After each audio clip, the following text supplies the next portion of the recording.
Yellow! Jaune?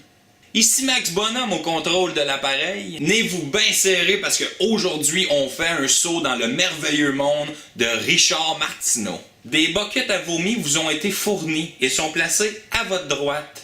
Bon, les buckets à vomi se retrouvent à droite. Mais moi, faire à croire que c'est une coïncidence, là. Hey, veux-tu bien me crisser à la paix, là? Je fais une vidéo. Ça se voit pas. Ok, là, Chris, calme-toi, je m'en vais, là. Épais. Bon. Je disais quoi encore, moi, là? Ah oui, on devait faire un tour parmi le torchon que vomit Richard Martineau, le chroniqueur du Journal de Montréal. Celui qui date du 18 décembre au matin, mais je suis sûr que depuis le temps que j'ai mis ça sur Internet, il doit en avoir chié à peu près 25. C'est drôle pareil de voir nos chroniqueurs se gorocher comme des damnés sur Catherine Dorion. Hey, imagine, même plus de besoin de trouver des spins à leurs nouvelles. Ben non, Chris, Catherine Dorion, elle s'occupe de tout. Elle s'habille mal, elle pense mal, puis en plus, est de plus en plus populaire. Tabarnak, on tient notre filon d'or. Hey, imagine-toi, y en a pour 4 ans à vendre du papier sur le dos d'une députée qui fait partie d'un parti qui trouve insignifiant. M'a te dire une affaire, ça en dit long sur la pertinence de leur chronique. Anyway, la chronique du journal. Puis là, le titre, c'est... Pauvre Françoise David. Eh bâtin, ça commence mal, là. Même pas capable de s'adresser directement à Catherine Dorion. Ben non, tu sais, il faut qu'il fasse le détour par Françoise David. Je me demande bien pourquoi il sent le besoin de faire ça. Bon.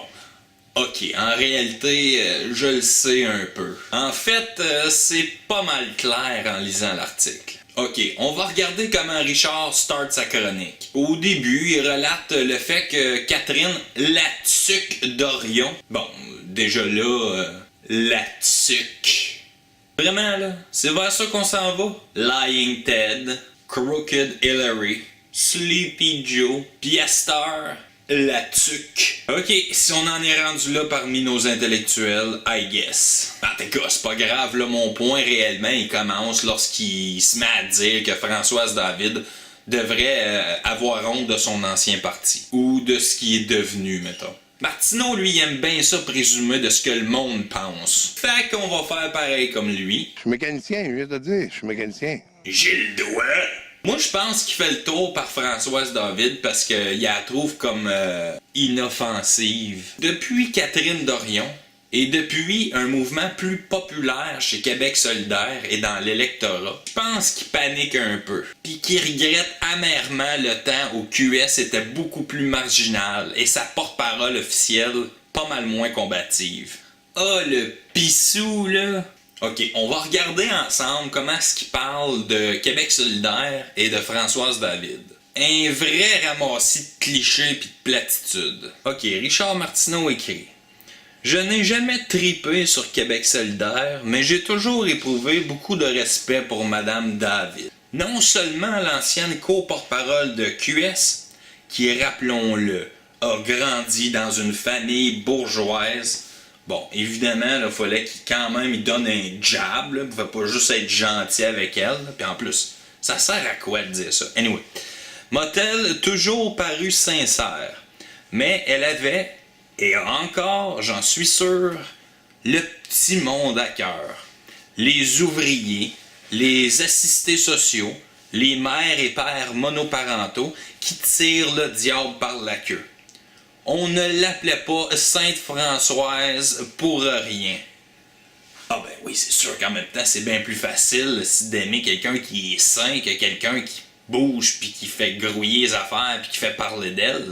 Après l'ère David et Kadir, ça a l'air que Québec solidaire a tourné le dos à ses valeurs, à son identité. Que la gauche a tourné le dos au peuple. Tout ça pour favoriser les minorités, ça a l'air. Ah, come on! QS, il tourne pas le dos à fuck all.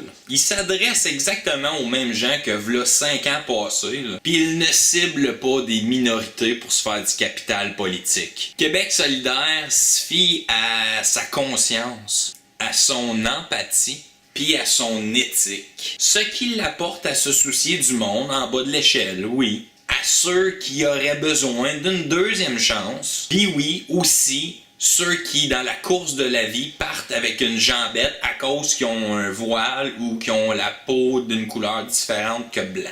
Mais non! Pour notre cher Richard, Québec solidaire s'adresse juste aux jeunes, aux minorités puis aux femmes. Parce que s'adresser à la classe ouvrière, ce serait une histoire du passé pour la gauche. C'est une affaire de la droite maintenant. Ça a l'air. Esti de raisin. Qu'un? Moi tout, je traite le monde de nom à cette heure. Richard Raisin Martineau. Bon, en même temps, tu vois que je manque un peu de pratique. Non, mais là, franchement, la classe ouvrière est pas rendue à droite pantoute, là. Là-dessus, moi, je colle bullshit bord en bord. La classe ouvrière peine à se sortir la tête de l'eau. Puis en ce moment, le populiste de droite leur tend la main.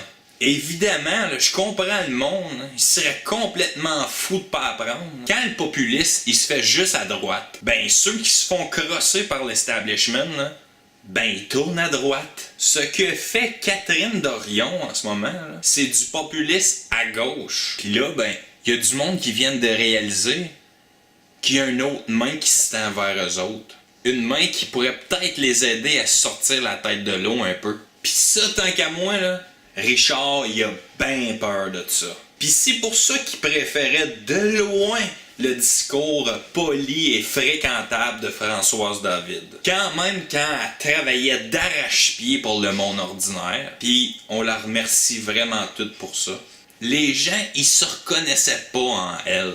Pis ça, mesdames et messieurs, ça faisait vraiment plaisir à Bruno Martineau. Hey, j'avais pas dit raisin, moi, tout à l'heure. Bon, en même temps, lequel de ces fruits me fait le plus chier? Mais depuis que Québec solidaire gagne en popularité, Chris, leur slogan c'était « populaire ». Puis que ceux qui prennent leur place au sein du parti font vibrer les gens par leur authenticité, par leur simplicité. Ben Richard commence à chier dans ses shorts tant qu'à moi. Ok, en terminant, là, je veux vous montrer 2 tableaux qui sont sortis l'année passée de Québec 125, puis je les adore, ces tableaux-là. Parce que justement, ils s'adressent à ceux qui pensent là, que Québec solidaire tient des discours pour des petites minorités. Là. Il y aurait genre une stratégie qui cible juste un genre de personne. Puis moi là-dessus, ben je colle bullshit encore. Le premier tableau, il divise la population du Québec en circonscriptions électorales. Puis là, il démontre ceux qui se disent non affiliés à une religion. Ok, donc plus le rose est foncé, plus les citoyens de la circonscription sont athées, ou, dans d'autres termes, sans affiliation religieuse. Comme vous pouvez voir, il semblerait y avoir une proportion de gens sans affiliation religieuse quasiment hors norme, en plein milieu de l'île de Montréal. Mais qu'est-ce que ça veut dire tout ça? Ben pour le savoir, regarde, on va zoomer sur le tableau, parce que là, on en convient, même on voit fuck all. Là. Ah ben, gardons ça, toi! Les 3 circonscriptions les plus athées du Québec, et de loin, sont Gouin, Mercier et Sainte-Marie-Saint-Jacques. Bon, ça en même temps, c'est un petit peu ironique, là, mais vous comprenez le principe. Et c'est quoi ça, ces 3 circonscriptions-là? Les 3 châteaux forts de Québec solidaire. Tu sais, là, ceux qui s'adressent rien qu'aux minorités, puis qui essayent de gagner de l'électorat en faisant des petites passe-passe avec les religieux. On croirait quasiment que ceux qui votent pour Québec solidaire, ils se calissent bien des affaires de religion, même s'ils défendent les intérêts et les droits de tout le monde, incluant ceux qui ont une religion différente. Ouais, mais là, ça veut rien dire, ça, Max. C'est ça que tu vas me dire, là? C'est même pas 50% du monde qui se dit sans affiliation. Il doit avoir un méchant paquet d'étranges qui habitent par là-bas. C'est bien connu que QS cherche le vote des musulmans. Fait que... voyons voir si l'argument tient. Voici le tableau qui montre le pourcentage des personnes musulmanes pour chaque circonscription du Québec. Plus le vert est foncé, plus il y a de musulmans.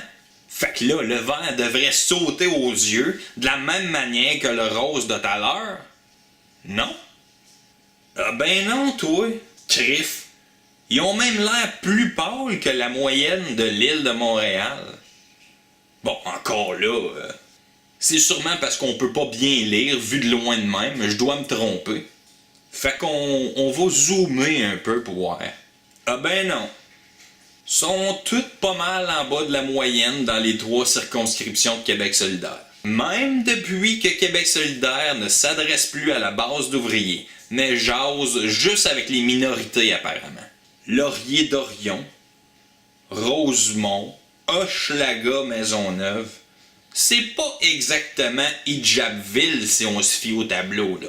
Pour moi, pointer du doigt QS en disant qu'ils tiennent des discours pour aller chercher un électorat ciblé parmi les minorités visibles, ben c'est complètement idiot. QS, ça a toujours été un parti qui s'en tenait à ses valeurs. Qu'on soit d'accord avec ces valeurs-là ou non, on peut pas dire qu'ils ont été opportunistes, là. Tout le monde s'entend pour dire que Québec solidaire, ils pèlent des nuages, qui sont pas pragmatiques pantoute. Le monde les prenne pour des hurluberlus, puis tout d'un coup, on leur colle le fait qu'ils parlent de façon opportuniste. Nah, j'embarque pas dedans, moi.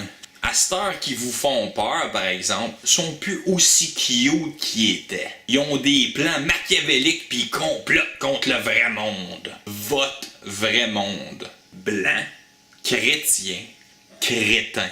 Non, parce qu'en réalité, Québec solidaire, il s'adresse à tout le monde qui ont le cœur à la bonne place. C'est tout. Peu importe ton sexe, ta couleur de peau ou qui que tu pries pour te réconforter. Peace, bye!